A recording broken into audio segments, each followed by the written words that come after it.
Une des erreurs qu'on peut rencontrer assez régulièrement sur une fiche produit, c'est de parler de caractéristiques, de parler de mon produit fait tant de centimètres, telle couleur, c'est de la fibre, microfibre, machin. Est-ce que c'est ça qui va en Seb? Est-ce que c'est vraiment de bien définir les caractéristiques du produit?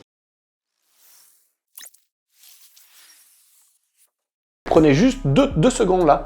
Est-ce que vous pensez que vous achetez la plupart du temps des caractéristiques? Et maintenant, je vais y répondre. Et non, ce ne sont pas des caractéristiques. Alors pourquoi? Évidemment, on peut donner des exemples. Un téléphone que les gens achètent en permanence. Est-ce qu'on l'achète parce qu'il fait 172 grammes, qui mesure 169 mm par 142 mm? Bon, il est un peu carré le bordel, mais bon, c'est pas grave. Est-ce qu'on l'achète parce qu'il y a 12,3 mégapixels d'appareil photo?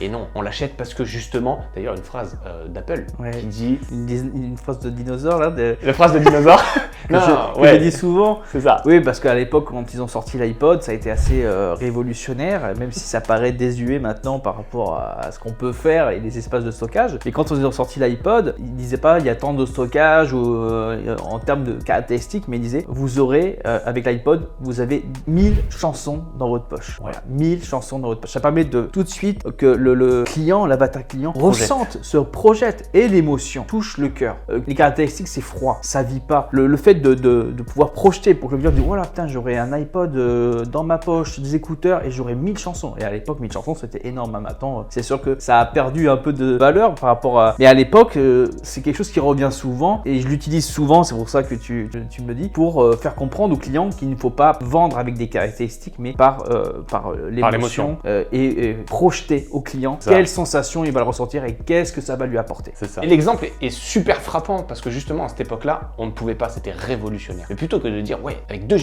vous aurez 2 gigas, il mesure, il est petit, les machins, tout ça. Non, dans votre poche. Oh, imagination, je peux le porter. 1000 chansons. Waouh, je peux en avoir plein. Ouais. J'ai pas besoin de m'embêter. C'était absolument génial. Et là, ils sont allés toucher vraiment le cœur des gens, l'émotion. Et il faut savoir, en moyenne, d'après les statistiques, en plus, c'est scientifique, entre 80 et 90% des achats se font par l'émotion et se justifient ensuite par la raison. Par la raison, oui. Les caractéristiques, ça vient compléter ce qu'on ressent d'un produit. Voilà. Il faut s'inspirer aussi de vous demander quand vous cherchez à faire une description ou de bien présenter votre produit, de faire voir ce que font déjà les plus grands pour pouvoir se dire pourquoi eux ils font comme ça, c'est qu'il y a une raison. C'est ça. Donc fiche produit, émotion, vision, finalité et un petit peu de caractéristiques à la fin pour étayer toute cette émotion. Et sinon, à part la description de la fiche produit, qu'est-ce qui est important pour toi assez rapidement, parce que sinon la fiche produit c'est quelque chose d'assez complet quand même. C'est un des points les plus complets à mettre en place. Bon, pour moi, après, on parle d'un point de vue plus structurel, alors, puisqu'on a parlé de content.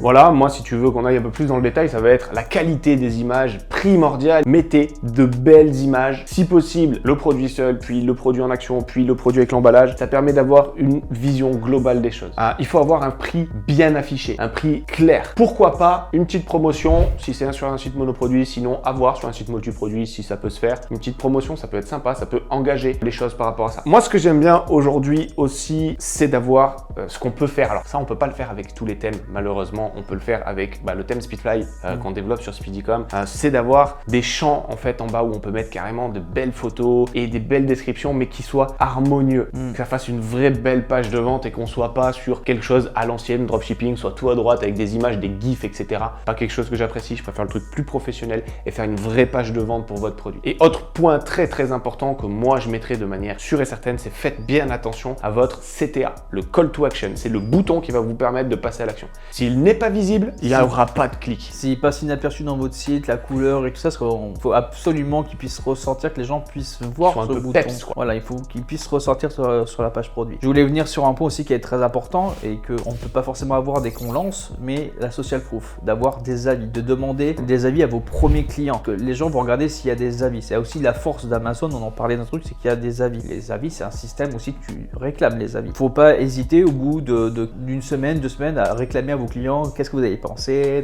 et d'avoir un avis client. Il faut avoir des avis clients. Et aussi quelque chose, je ne veux pas aller un peu trop loin parce que c'est vrai qu'on peut parler longtemps sur une fiche produit, il y a tellement de choses à parler. Et pour moi qui est indispensable sur une page produit aussi, c'est quand on est sur une page produit, proposer des produits similaires aussi en dessous pour dire ok, il peut y avoir ça dans la liste. C'est intéressant. Et je vais rebondir juste sur une erreur à ne surtout pas faire dans une fiche produit. Ça donnera aussi un tip inverse pour éviter de faire ça, parce que je l'ai vu à plusieurs reprises. C'est de mettre un lien, parce qu'on fait du maillage interne quand on fait un site, de mettre des liens vers d'autres pages, de mettre un lien qui fait sortir de la page et pour aller sur le blog. C'est une des erreurs qu'il faut surtout pas faire. Pourquoi? Parce qu'un blog, ça sert à faire rentrer des gens dedans pour que on l'emmène sur la fiche produit et qu'ils convertissent. Et non l'inverse. Donc si la personne est sur la fiche produit, il faut surtout pas qu'il se barre de la fiche produit. Il faut qu'il reste dessus et qu'il achète. Par ailleurs, justement, avec un des développements qu'on a fait avec le Ten Speedfly, où le blog est très important. Le SEO, comme tu sais, c'est très important. On l'a optimisé en SEO pour la recherche organique. Et j'avais vu avec le développeur pour mettre en place sur les articles de blog aussi, justement, ces produits. L'achat direct du produit.